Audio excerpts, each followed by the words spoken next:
movie. For Honeysuckle Road? Yeah, yeah. It's a, yeah, making movies. Have you seen it? No, I haven't. They sneaked it, but I have. Are you rolling? I'm seeing it. Okay. Well, Chris, how nice Can we to have. start that again? Sure. You really hit me hard. Pegging the meter, bending the needle. Okay. Well, Chris, nice to have a chance to meet you, and particularly to talk about this picture. You know, I was thinking as I was getting ready to talk with you, here you are in your very first motion picture, and it's going to cause, I'm sure, quite a sensation around the country, a lot of interest. In your wildest dreams, did you ever fantasize that someday you might or you might like to make a movie? Oh, sure. When I was really young, you know, I mean, you always see these big stars. Like, I always used to watch Andy Griffith, you know, I loved Andy Griffith. And I always sit there and say, God, I wish I could be in the movies or, you know, being on TV or something. But you don't expect it, and I wasn't expecting it either. It just sort of happened out of nowhere. In other words, you weren't trying to break into films or acting or anything like that, Oh, Chris? no. I was really interested in sports medicine. I was going to pursue that as a career, and I still am, hopefully. I mean, I still keep pursuing that. But I wasn't looking for it. It just sort of happened. I just was at the right place at the right time, I guess. But what is even more fantastic about your story is that the kind of movie, and going clear off to the Fijian Islands. It's so true, yeah. I really, as far as the acting role, I mean, I had a little bit of everything. I had a really overall acting responsibility between emotions that I had to, and the very sensitivities and the love scenes and even the nudity. But it was all really super beautiful because it was the first time I've ever been in the United States. It was the first time I've ever acted. It was the first time I've ever been in films. It was first everything. It's amazing. The scenes, the love scenes, and the nudity, let's talk about that a second, because I know some very seasoned actors who never really get comfortable doing love scenes. Now, what was it like when you had to first do the love scenes? Well, the love scenes that I felt, at least for this picture, are a lot different from a lot of pictures, because a lot of pictures are, I mean, as far as that goes, they're like sex scenes, and these are real love scenes. It's a love story, and doing it as being the male, I guess, I tried to put everything that I had that I would I do to any girl, you know, just as far as my contact and my touch and the caressing and even the kiss. I just turn on everything that I had to see if I could turn on, you know, Brooke in the movie. But the difference between that and the kind of romantic scene that you would have with the lady of your life is that they're saying cut and do it over and cut and do it over. Yeah, and there's not too much jungle around either. Well, as far as those scenes went, there wasn't much of anything to cut, because once we were going, you know, once I was just doing everything that I would want to, you know, just caressing and touching and using my love and using her love, we just went, and they filmed it. There wasn't anything really to cut. We just used our sensitivities and our emotions and feelings and tried to just bring out each other, you know. The director then didn't try to choreograph, because sometimes they actually do choreograph love scenes. Oh yes, Randall Kleiser, he did choreograph some. As far as different shots where, like, we'd start one scene where maybe she was rubbing my back or something, and then she'd do that and she'd bend over and kiss and stuff, and we'd do little different scenes, breaks like that, where I was maybe caressing her face or something. I love the touch of a female. I love their skin is so soft and wonderful, and things like that. And then he just took it all from there and pieced it all together. Did the nudity embarrass you, Chris? Oh no, not at all. I mean, as far as my nudity goes, I was totally into the part, and we were actually sort of like deserted on this island. We were 6 hours away by boat to the nearest store, so we were in the middle of nowhere, and it was a beautiful island. There was only like 30 people in the whole crew, and it was very relaxed. Most of the crew were running around in shorts, and even the script girl or something would take off her top or whatever. You know, it was just very relaxed atmosphere. And when I did my nudity scenes anyway, it was either underwater where it was, you know, it was a very free atmosphere, or on land, and it could have just been in a, I mean, we did some with a closed set, but usually it didn't really bother me at all because everybody was very artsy. Everybody was into making this movie the very beautiful love story. And of course, the obvious question that everybody is going to ask you is, did you and Brooke fall a little bit in love? I fell in love with her, and I think she had a crush on me for a while too. And we went through almost exactly what the characters went through in the film, and we had our little bickerings and everything else, and we fell in love with each other, and now we're just like boyfriend, girlfriend. Now we're like brother and sister. I mean, we're really close right now. I mean, it's a different relationship. We went through this whole change. It was really neat. It was really neat. Do you have a girlfriend back home? Yes, I do. As a matter of fact, she's out here. We had the premiere out here, you know, and she came out and saw the premiere. Did she come to Fiji when you were filming? No, she didn't come to Fiji because I had sort of just gotten together with her in Fiji. So I mean, you know, she was so jealous. She's so jealous. I couldn't believe it. Well, you want her to be a little jealous, don't you? Oh, for sure. Definitely. Chris, I have read and heard some of the way that you lived there in Fiji when you were on location, and I think I'd like that for maybe about 8 hours. I don't think. And you were there how many months? 3.5, almost 4 months. Wow, I don't think I could take that.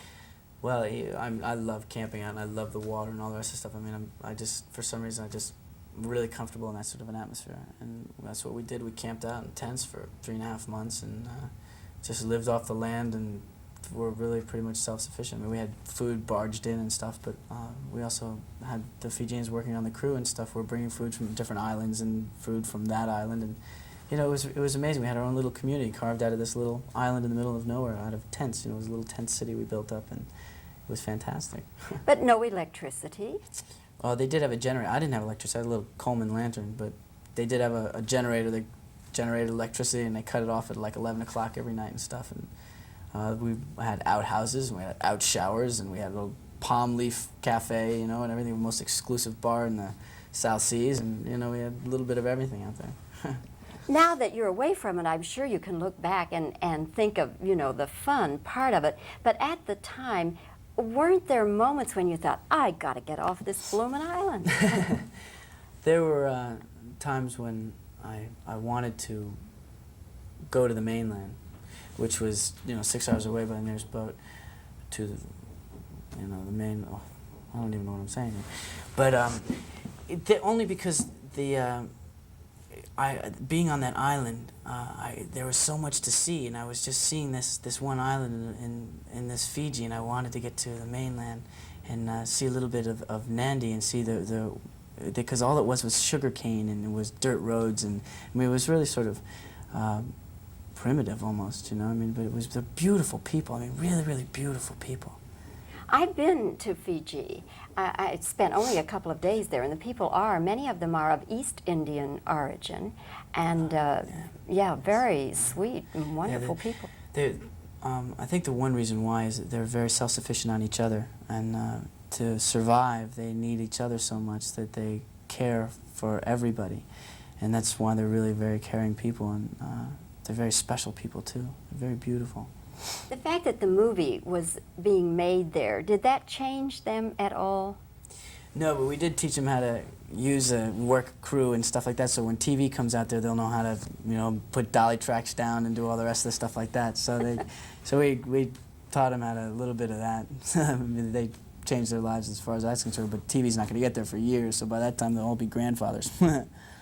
Did you find that they are people, they're what we say manana people? In other words, they don't get in a hurry about doing anything. Did you find that? That's so true. That's so true. They had this drink, okay, it's called kava, and it's this root that they pound up, and that it like numbs you. I mean, you drink it and it's like numbs your nervous system, and they loved to drink. It was like their after work drink or something, and they just sat there and they had their little kava ceremonies and drink it.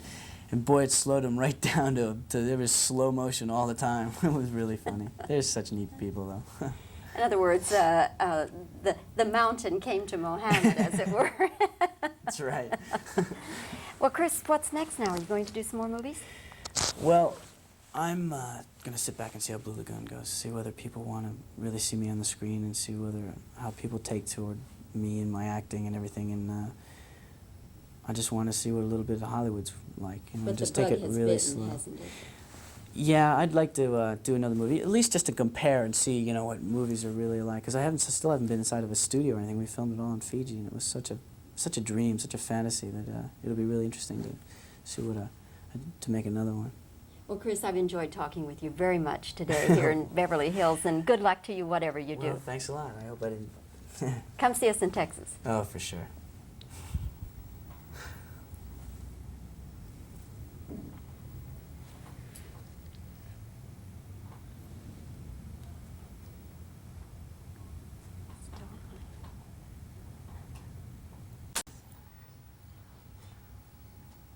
Okay, speed.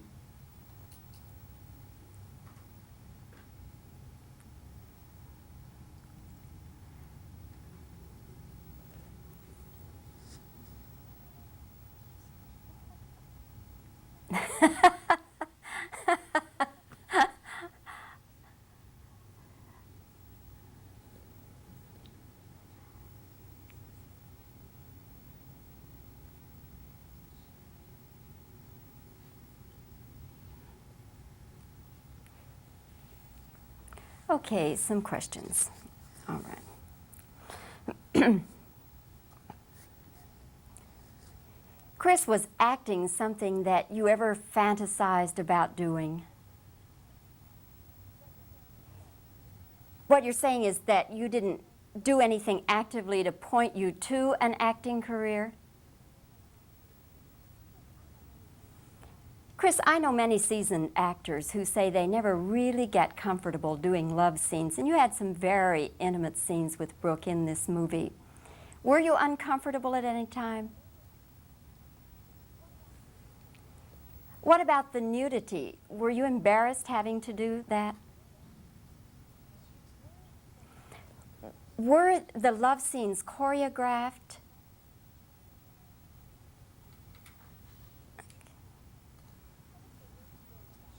What was the worst thing about being on location for so long?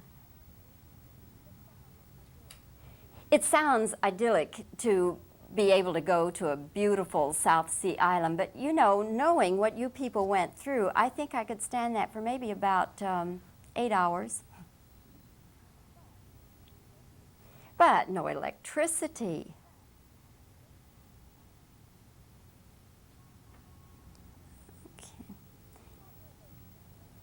What were the native people like? Making the movie there, did that change them a great deal? Many of them, again, I've spent a couple of days in Fiji, and many of the people are of East Indian origin. They're very sweet people, aren't they?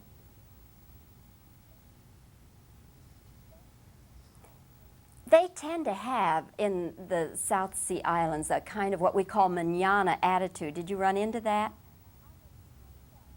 How did that manana attitude affect the making of the picture?